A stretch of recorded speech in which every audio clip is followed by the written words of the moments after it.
विशेष बातमी अमरावतीमधून आहे। अमरावतीच्या परतवाडामध्ये लैंगिक शोषण केल्याचं प्रकरण आणि त्याच प्रकरणातील आरोपी मोहम्मद अयाजच्या घराचं अतिक्रमण पाडण्याची शक्यता वर्तवली जाते।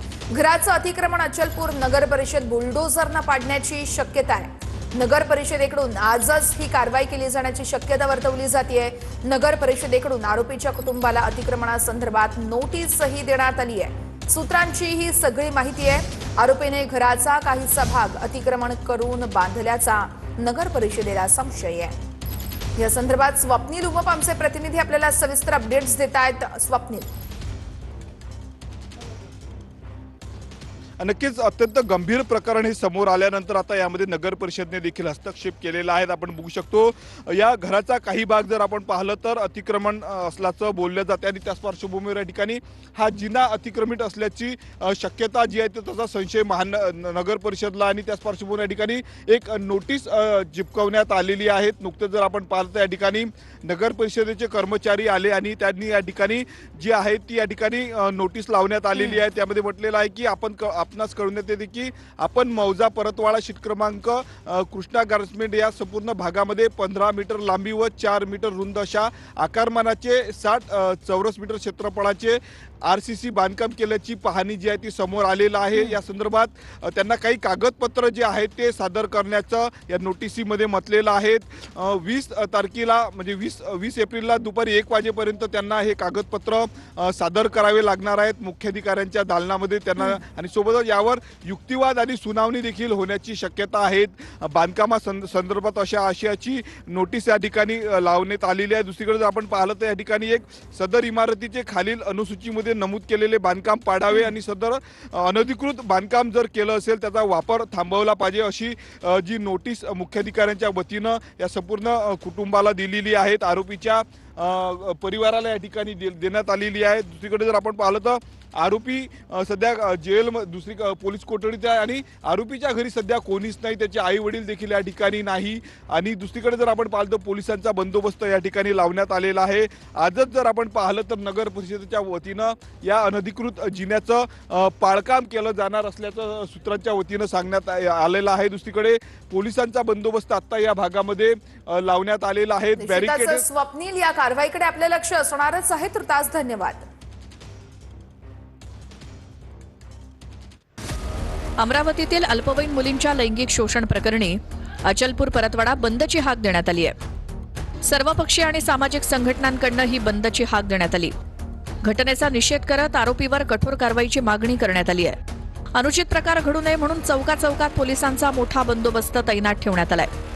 मुलींचं लैंगिक शोषण करून अश्लील व्हिडिओ व्हायरल केल्याप्रकरणी 4 आरोपींना अटक करण्यात आली आहे। परतवाडा पोलिसांनी आणखी 2 आरोपींना मंगळवारी रात्री अटक केली।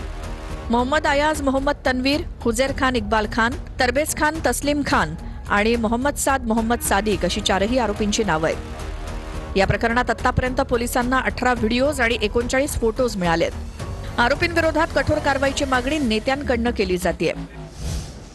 अमरावतीतील लैंगिक अत्याचार प्रकरणातील मुख्य आरोपी एमआयएमचा पदाधिकारी असल्याचं कळतंय। अचलपूर नगर परिषद निवडणुकीच्या वेळेस सोशल मीडिया प्रमुख त्याला नेमण्यात आलं होतं।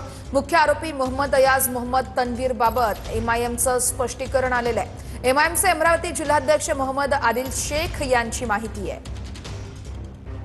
नगर परिषद अचलपुर के इलेक्शन के दरमियान में उसको सोशल मीडिया संभालने के लिए हमारे वहां के तालुका अध्यक्ष शेख आदिल साहब ने उसको मीडिया प्रभारी बनाए थे, लेकिन पूरे इलेक्शन के दरमियान में उसने पार्टी के लिए, पार्टी के उम्मीदवारों के लिए कोई सोशल एक्टिविटीज नहीं किया। इसलिए मतदान के फौरन बाद उसको पार्टी से निष्कासित कर दी गई थी। उसको लेटर दे दिया गया था और उसका पार्टी से कोई संबंध नहीं था। आज भी उसका पार्टी से न वो हमारे पार्टी का कोई पदाधिकारी है न कोई कार्यकर्ता है। अमरावती प्रकरणात 8 मुस्लिम महिलांचं लैंगिक शोषण आणि याच प्रकरणी अल्पसंख्याक आयोगाचे अध्यक्ष प्यारे खान यांनी ही माहिती दिलेली आहे। अमरावती प्रकरणात कडक कारवाई करण्याचे आदेश प्यारे खान देत आहेत। एसआयटी मार्फत चौकशी करण्याची आमची मागणी असल्याचंही प्यारे खान यांनी म्हटलंय।